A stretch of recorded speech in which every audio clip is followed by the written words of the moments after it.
දහදුක් විඳින ජනතාවට සහාය දෙමින් ජාතිය නැගූ රුහුණේ මිනි පහන වෙමින්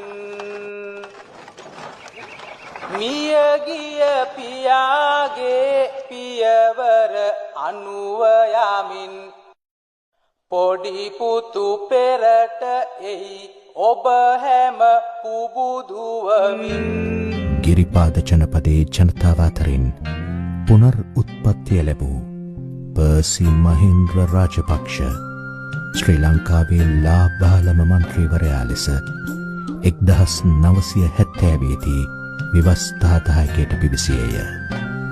1970 ජාතික රාජ්‍ය සභාවේ රාජාසන කතාවට ස්තුති යෝජනාව කළ ඒ නවක මන්ත්‍රීවරයාගේ තරුණ හඬ තුල පවා අධිරාජ්‍යවාදයට එරෙහිව නැගී සිටිමින් ග්‍රාමීය දිලිඳු ජනතාව වෙනුවෙන් පෙනී සිටීමේ අධිෂ්ඨානය කැපව තිබිනි. ඩී.එම්. රාජපක්ෂ, පීතෘ ඩී.ඒ. රාජපක්ෂ ආදීතමයන් විවස්ථාදායකයේදී නැගූ හඬද එයම විය.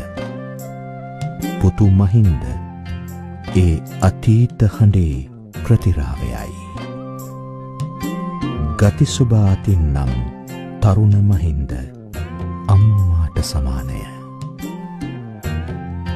යමක් තීන්දුව කරාම මේ වැඩේ කරනවා අම්මා. මගදී අතාරින්නේ නැහැ. නව යුගයක අරුණ සිනාතේ ගමින් ගමට සතුට උදාවේ. තරුණ මහින්දගේ ප්‍රගතිශීලී සිතිවිලි දළුලන්නට නව යුගයක් 70 දී පහළ විය. වගා සංග්‍රාමය ගම් තනව් පුරා පැතිරිණි. රැජිනගේ ආණ්ඩුව අහෝසිව ජනරජයක් ඇතිවිය. දේශීය කර්මාන්ත පුනරුදයකි. ව්‍යාපාරයෝ ජනසතු වෙති. නොබැඳි විදේශ ප්‍රතිපත්තියෙන් ලොවට යාවුනි. 70-77 විප්ලවයට මහින්ද ආකර්ෂණය විය. ඇත්තවසම ආකර්ෂණය වුණා.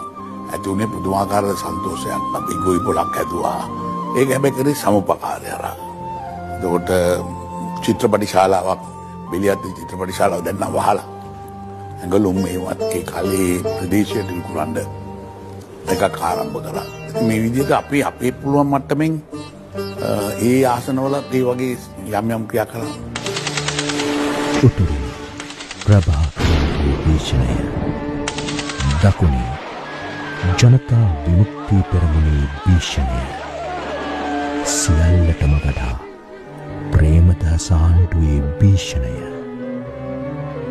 රට මහා ගිනිජාලයක් මැද දැවෙමින් තිබූ එසමය අතුරුදන් වූ තරුණයන් වෙනුවෙන් නොමිලයේ පෙනී සිටි අධිනීතිඥ මහින්ද රාජපක්ෂට අතිශය කාර්යබහුල සමයක් විය. ආණ්ඩුවේ නිල හමුදාව සහ කොල්ලකොටි වැනි නොනිල හමුදා විසින් පැහැරගත් තරුණ දූපුතුන් බේරා දෙන්නැයි විලාප නගමින් පැමිණි හම්බන්තොට මාපියවරුන් නගන හඬ මැදියම් රැයේ පවා කාල්ටන් නිවස දෙසින් නැසුනි. නාඳුනන තුවක්කුකරුවාට බියෙන් බොහෝ දේශපාලඥයෝ කොළඹ සැඟව සිටියහ. ඒත් මහින්ද දැන් වසන්ත ප්‍රසන්තගේ ආවේ 10 මාර්ගය. මේ වෙලාවෙම තමයි කතා කරේ. ඉතින් වෙලාවක් නැහැ. ළමයා අරන් ගිහ ගමන් දුවගෙන ඇවිල්ලා අඬන්නේ දෙන. වෙන තැනක් යන්න දෙන තැනකුත් නැහැ. ඉතින් කාල්ටන් එක තමයි අන්තිමට දුන්නේ. ඒ කාල්ටන් එක ඇතුළේ තිතිය උගක් වෙලාවට මේ දෙගොල්ලම හිටියා. දෙපැත්තෙම මරයි කියලා බයි හිටපු අය හිටියා. හැබැයි කාල්ටන් එකේ හිටපු අය තමන්ගේ ගමට ගියාම දෙපැත්තෙම මරුන් ගෑවා. ආණ්ඩුවෙන් කට්ටියක් මැරුවා, කට්ටියක් ජනතාව මෙරුමුණෙන් මැරුවා. මං කෑමේම දීලා ඒගොල්ලන්ට ඉන්න දෙනවා. ඊට පස්සේ අපේ මහත්තයා මේලත් එක්ක කතා කරලා ඒ ප්‍රශ්නේ ඒ විදිහට බේරනවා. සත්‍යපාල වන්නිකම නීතිඥ විජේදාස ලියනාරච්චි ඝාතන රටට හෙළි කළේය. කුසල් පෙරේරා සමග එක්ව දකුණේ ඝාතනය වුණු සිසුන් 60කගේ ලයිස්තුවක් සකසා විපක්ෂ නායක අනුර බණ්ඩාරනායක ලවා පාර්ලිමේන්තු සභාගත කළේය. බලන කඳුමුදුනේ සමූහ මිනීවලින් සොයාගත් තරුණ තරුණියන්ගේ ඇට කැබලි තම ජාතික ඇඳුමේ සඟවාගෙන ගොස් පාර්ලිමේන්තුවේ ප්‍රදර්ශනය කළේ ආණ්ඩු පක්ෂය වියරුකන්වමිනි. කඩුගන්නාවේදී මට තරුණයෙක් කිව්වා මේ කන්දේ හැරිලා යන්න දිනවා කන්ද මුදුනේ මලමිනි පුච්චනවා කියලා. තරුණයෝ මරපුවා. ළමයිකුත් මරලා. ඉතින් අපි එතෙන්ට ගිහිල්ලා ඉක්මනට ඒතන තිබිච්ච ඇටකටු ටිකක් අරගෙන දාගෙන බෑග් එකේ ඒක හිමින් පාර්ලිමේන්තුව ඇතුළට ගෙනාවා. ගෙනල්ලා මම පාර්ලිමේන්තුවේදී ඉදිරිපත් කළා. මම දැන් පරීක්ෂණයකුත් කරා කොහොමද මම ඇටකටු ටික කොහොමද පාර්ලිමේන්තුව ඇතුළට ගෙනාවේ කියලා. මහින්ද රාජපක්ෂ කෙසේ හෝ නැවැත්විය යුතුය.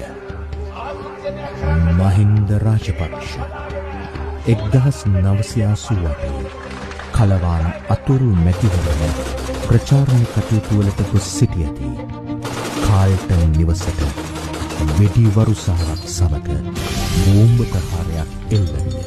මම සර්විස් කමාන්ඩර් කෙනෙක්ගේ දුවක්. මම බය නැහැ බෝම්බ්සලටයි වෙඩි වෙලටයි. ඒකට අපේ පොඩි පුතා ලැබිලා නැහැ. ලොකු පුතායි දෙවෙනි පුතා මාස 5ක් විතර ඇති. එක පාටම ලොකු සද්දයක් ආවම මේ පුතා නිකන් බය වුණා වගේ. දෙවෙනි පුතා නිකන් ඇස් පිල්ලම් ගගා ඇඬුවේ නැහැ. ෂොක් එකක් වගේ ඒ වගේ යා නිකන් හිටියයි විදියට. ඊට පස්සේ මම වඩාගෙන ඇඬුවේම නැහැ. ඊට පස්සේ ඇත්තටම පුතාට අවුරුදු 2ක් 3ක් විතර යනකම් ටිකක් කතා කරන්න අපහසු වුණා. පිය නොහඳුනන මහින්ද රාජපක්ෂ බිය කර නැවැත්විය නොහේ.